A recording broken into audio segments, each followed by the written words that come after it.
Hello, everyone, and welcome to Art of the Week with Katya, episode 17.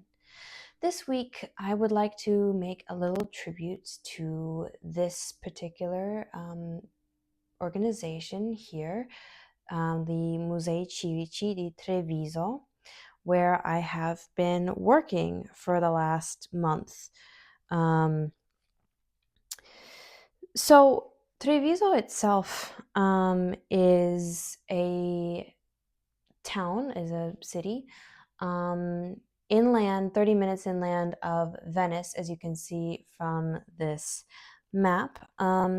It's in the valley between, so you go further kind of in and north. It's in the valley between the lagoon on the southeast and the mountains, the Dolomites, in the northwestern border. Around the city of Treviso, they do speak their own version of the Venetian dialect, the Trevisan dialect, so to speak. And there is very much kind of their own identity within that. But this particular valley, also between the mountains and the lagoon, is in fact known for a lot of food products, such as polenta and prosecco, come from this land, from this particular valley. Now, I want to direct our attention to a particular painting inside of this museum where I've been working, inside the Civic Museum of the city of Treviso. This painting is called Family Scene, and it is by Giacomo Francesco Cipper, known as Il Todeschin, the German, basically. And he lived from 1664 till 1736. This particular painting has been attributed to the late 17th and early 18th century. So basically, it happened sometime at some point during his lifetime. And so something I would like to explain a bit about this piece and why it's so perfect to describe a little bit the city of Treviso in this particular museum. Treviso, as I mentioned, is in this valley where there is a lot of products and a lot of actually very well-known Italian dishes, including Treviso specifically. The city of Treviso is the birthplace of the dessert named tiramisu. I'm sure you've heard of it. The actual recipe of tiramisu consists of a type of biscuits called ladyfinger, but they call them here savoiardi, caffè, coffee, which has to be made, usually it's made in a mocha pot, in a traditional Italian coffee pot, eggs and sugar, and of course powdered cacao to place on top of this delicious dessert. It's a very light dessert, but it's very dangerous to think that you can eat more just because you're not full. I speak from experience. And actually, the name tiramisu, if we take it apart, tirare means to pull, me, su means up. So the actual name means pull me up, but we would translate it in English as pick me up. And the reason that it is given this name is because it is filled with both caffeine, made coffee, that is not cooked out of the dessert at all. In fact, the dessert is very much soaked in the coffee, and lots of sugar. So it is very much a pick-me-up dessert. And every year in the city of Treviso, there is a competition and a celebration in October about the birth of tiramisu. And you eat tiramisu and you get glasses of prosecco, which, as I explained, also comes from the region. Now, back to our work of art. The provenance of this particular work is very interesting. It was given by Bruno Lattes, a very wealthy and well-known lawyer. I also worked with some of his works. But he purchased this artwork in Venice in 1940 at the Novato Art Gallery, which was owned, it was selling pieces that were owned by a particular artist and collector named Italico Brass. He was a painter an artist during the 19th and early 20th centuries. We're looking at one of his pieces now. And as we can see, he mixed Impressionism with some more realist kind of subjects, but it's very much like the Impressionists trying to capture movement of Venice, capturing the movement of the waves, like you can see here, kind of the various feelings of the city. But he mixed many styles together. And near the later part of his life, he collected art pieces that were specific to Venice.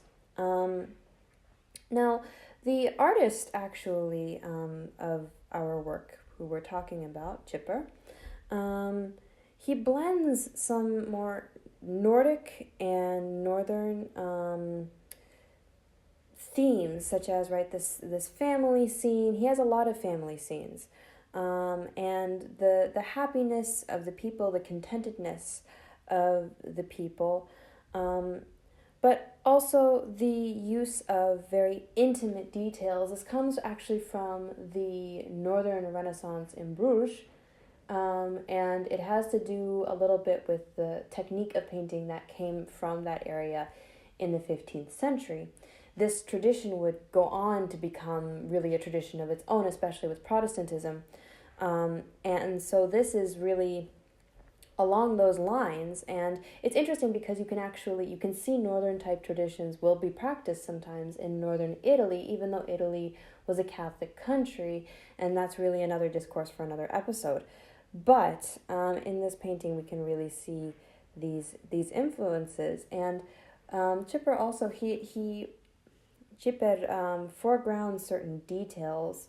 Like here we can see this really ornate end of the scroll of the lute here is very, very ornately described in the lighting here, which is very, very pronounced, very almost Caravaggio-esque, we could say. So a little bit of the Enlightenment kind of feeling to it as well. Here we have the hand as well, taking from the plates.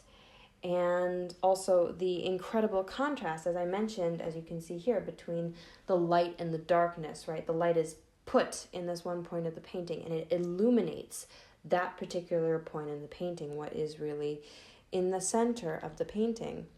This is very specific to the artist. Chipper was one of the only ones who was doing these kinds of paintings, and was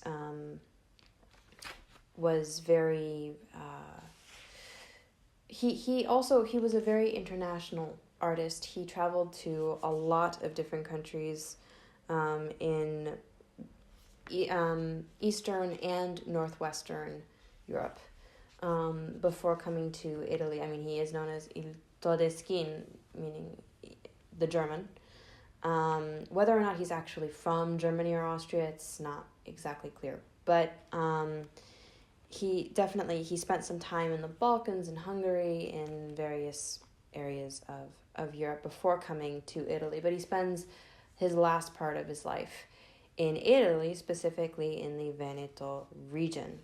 Now, as I mentioned, right, we have this lighting here that is really spotlighted, and it's spotlighted near the table, on something on the table. And this is where everything comes together, why this is such a Trevisan painting, and why it's such a big deal that it is in the Civic Museum, and that it's actually currently being shown right now. In this corner of the table, the hand that I was mentioned taking from the plate, the biscuits that he is holding are what we call in English ladyfingers, but they're called here savoiardi. They are made with eggs, sugar, and flour.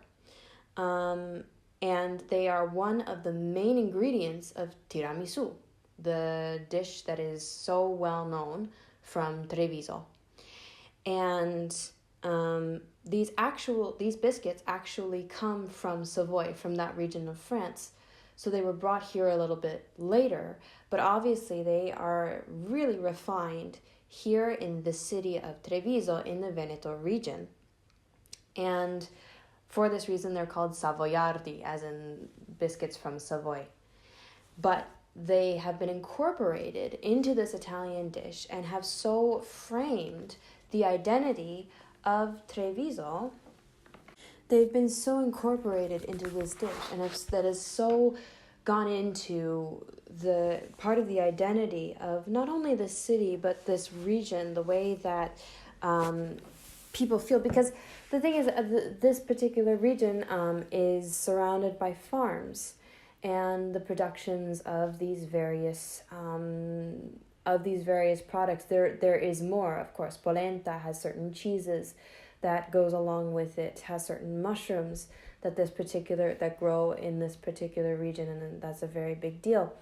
And in this way, we can so see and so feel and so understand how this painting is so incredibly central to Trevisan identity, and why it would be so important that the local civic museum has recently rehung this painting, showing it to the public, even though it is a family scene, and family scenes and these kinds of intimate settings, unless it's a Vermeer painting, and Vermeer was doing various social commentaries, as we know, with his intimate scenes. They aren't actually just what they seem.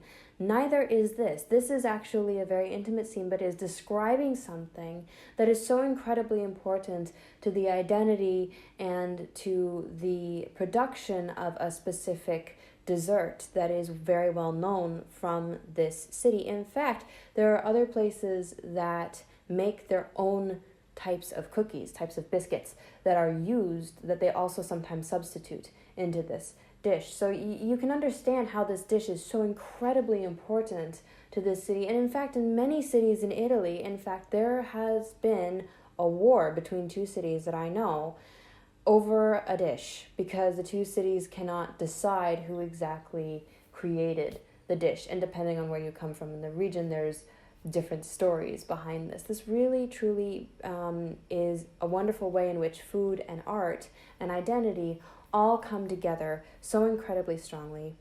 Again, I was so lucky to have worked in this museum and to have worked so closely with these pieces, and I look forward to future collaborations, but it was really, really wonderful. Anyway, thank you so much, and we'll see you soon on the next Art of the Week with Katya.